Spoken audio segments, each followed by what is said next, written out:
नेपाललाई AI artificial इन्टेलिजेन्सको युगमा आत्मविश्वासका साथ प्रवेश गराउन विशेष पहल सुरु गरेका छौँ। काठमाडौँको सिउचाटारमा देशकै पहिलो सार्वभौम एआई कम्प्युट केन्द्र स्थापना गर्नेछौँ। आगामी आर्थिक वर्ष एआई को क्षेत्रमा अन्तर्राष्ट्रिय ख्याति बनाइरहेका कम्तीमा 15 जना नेपाली शोधकर्तालाई प्रतिष्ठित फेलोशिप प्रदान गरी नेपाल फर्केर योगदान गर्न आमन्त्रित गर्नेछौँ। काठमाडौँ उपत्यकामा विद्युतीय सार्वजनिक बस सञ्चालन, चार्जिङ स्टेसन, ट्र्याकिङ प्रणाली, स्मार्ट बस पार्क, सुदृढ संस्थागत व्यवस्था सहितको स्मार्ट अर्बन मोबिलिटी कार्यक्रम छिट्टै सुरु हुनेछ। पोखरा उपत्यकामा पनि सार्वजनिक बसलाई विद्युतीय बसले प्रतिस्थापन गर्न ई मोबिलिटी सेवा सुरुवात गर्नेछौँ। नेपाललाई युरोपियन युनियनको एयर सेफ्टी लिस्टबाट बाहिर निकाल्न आगामी पुसभित्र नागरिक उड्डयन प्राधिकरणको पुनः संरचना गरी नियामक र सञ्चालकको पृथक भूमिका स्थापित गर्नेछौँ। कृषि क्षेत्रको पुनरुत्थान सरकारको शीर्ष प्राथमिकतामा रहेको छ। कृषि उत्पादन, प्रशोधन, वितरण र बजारीकरणको सम्पूर्ण इकोसिस्टममा सुधार गर्नेछौँ। व्यावसायिक कृषकलाई आकर्षित गर्ने र कृषिमा उत्पादकत्व वृद्धि गर्न प्रोत्साहित गर्ने नीति लिई कृषिलाई सम्मानजनक र लाभमुखी व्यवसायका रूपमा रूपान्तरण गर्नेछौँ।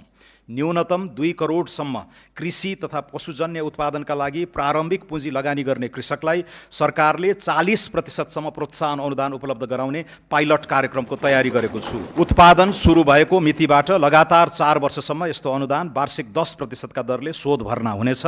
वास्तविक कृषकलाई उन्नत बिउ, मल, सिँचाइ, विद्युत तथा कृषि बिमामा सहयोग उपलब्ध गराउँदै कृषि अनुदानको दुरुपयोग रोक्नेछौँ। कृषि र पशु बिमामा 80% प्रिमियम अनुदान उपलब्ध गराउँदै अन्य अनुदान क्रमशः हटाउँदै लैजाने दिशा तय गरेको छु। नवउद्यम, स्टार्टअप, नवप्रवर्तन र उद्यमशीलतालाई आर्थिक रूपान्तरणको दह्रो आधार बनाउनेछौँ।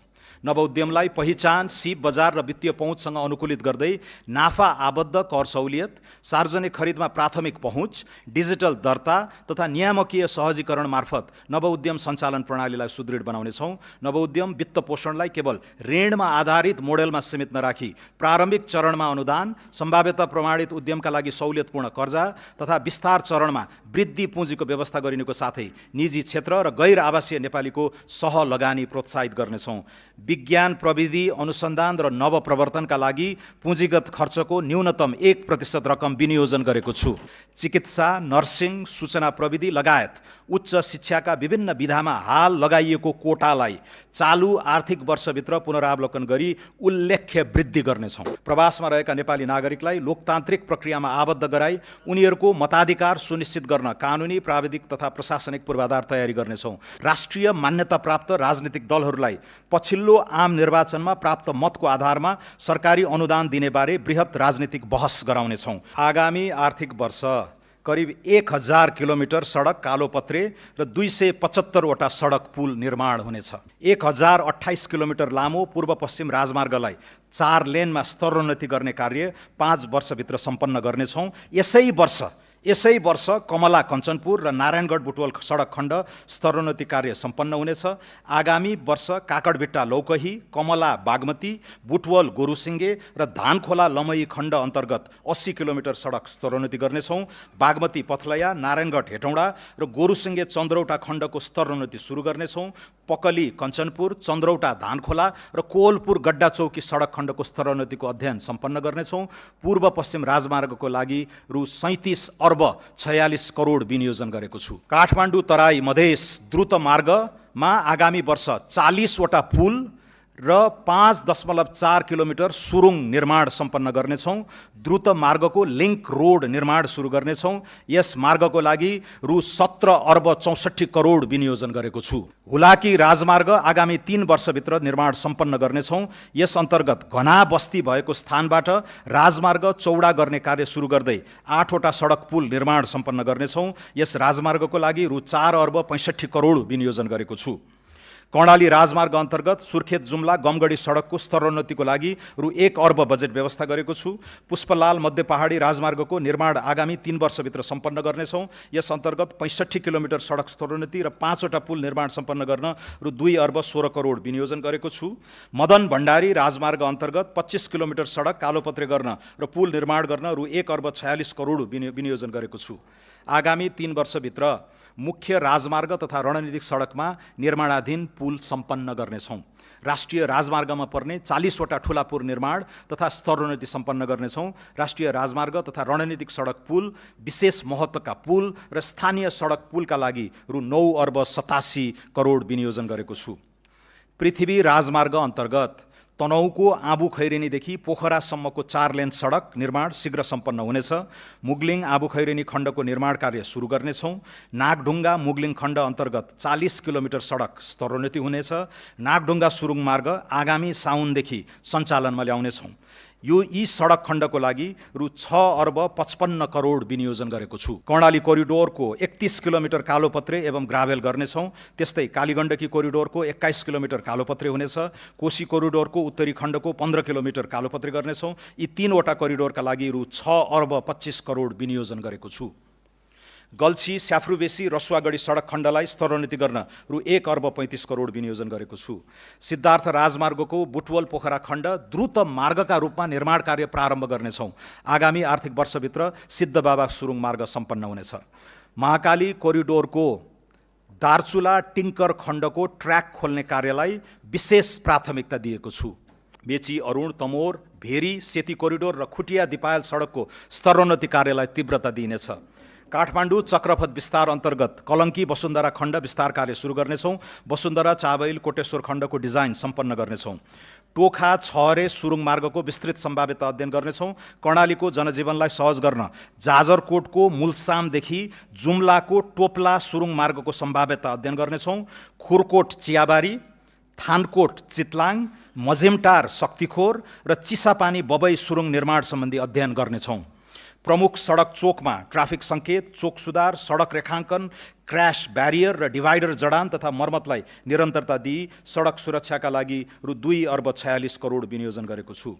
बर्दिवासदेखि काठमाडौँ तराई मधेस द्रुत मार्ग प्रस्थान बिन्दुसम्मको रेल मार्ग निर्माण कार्य अगाडि बढाउनेछौँ। आगामी वर्षदेखि काठमाडौँ उपत्यका लगायतका प्रमुख सहरी सडकको नियमित मर्मत सम्भार गरी धुलो मुक्त एवं खाल्टाखुल्टी मुक्त बनाउनेछौँ। सडकको राष्ट्रव्यापी मर्मत सम्भार अभियानका रूपमा सञ्चालन गर्न रु 28 अर्ब 52 करोड विनियोजन गरेको छु। महिलाहरूको सुरक्षित आवागमन सुनिश्चित गर्न सीसी क्यामेरा सहितको आधुनिक ब्लू बस सेवा सञ्चालन गर्न आवश्यक व्यवस्था मिलाउनेछौँ। ग्रिन हाइड्रोजनको व्यावसायिक उत्पादनको प्रारम्भ गर्न हेटौडामा 2.5 मेगावाट क्षमताको ग्रिन हाइड्रोजन प्लान्टलाई पाइलट परियोजनाको रूपमा कार्यान्वयन गर्नेछौँ। सुक्खायामको पिक आवरमा हुने विद्युत अभावलाई सम्बोधन गर्न काठमाडौँ उपत्यकामा 100 मेगावाटको ब्याट्री एनर्जी स्टोरेज प्रणालीको कार्यक्रम प्रारम्भ गर्नेछौँ।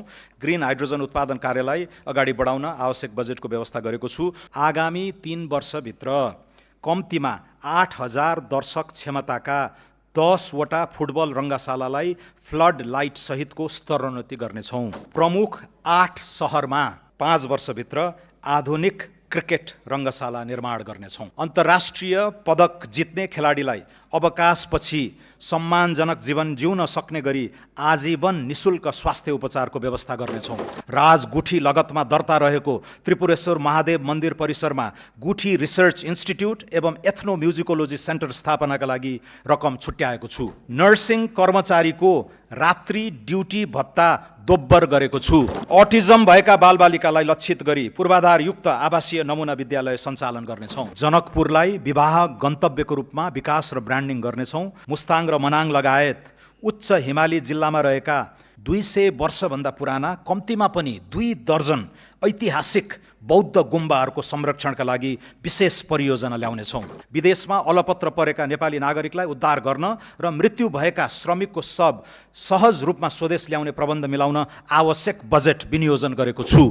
संविधानले सुनिश्चित गरेको गैर आवासीय नेपाली नागरिकता सम्बन्धी प्रावधानमा समसामयिक संशोधन गरी एक पटकको नेपाली सधैँको नेपाली भन्ने नारालाई मूर्त रूप दिनेछौँ। बदलिँदो आर्थिक कूटनीतिलाई मध्यनजर गरी डेनमार्क, ब्राजिल र दक्षिण अफ्रिकामा रहेका नेपाली दूतावास र छङ्दू, सान फ्रान्सिस्को स्थित महावाणिज्य दूतावास तथा विशाखापट्टनममा रहेको दूतावासको शाखा खारेज गर्नेछौँ। पछिल्लो 4 वर्षदेखि राष्ट्र सेवक कर्मचारीको तलब वृद्धि नभएको, यस अवधिमा उपभोक्ता मूल्य सूचकाङ्कमा आधारित मूल्य वृद्धि 17.3% भएको र मर्यादित जीवनयापनका लागि पारिश्रमिक सुविधा पुनरावलोकन गर्नुपर्ने महसुस गरेको छु। कर्मचारीले हाल प्राप्त गरिरहेको महँगी भत्तालाई निरन्तरता दिँदै सुरु स्केलमा 10% तलब वृद्धि गरेको छु।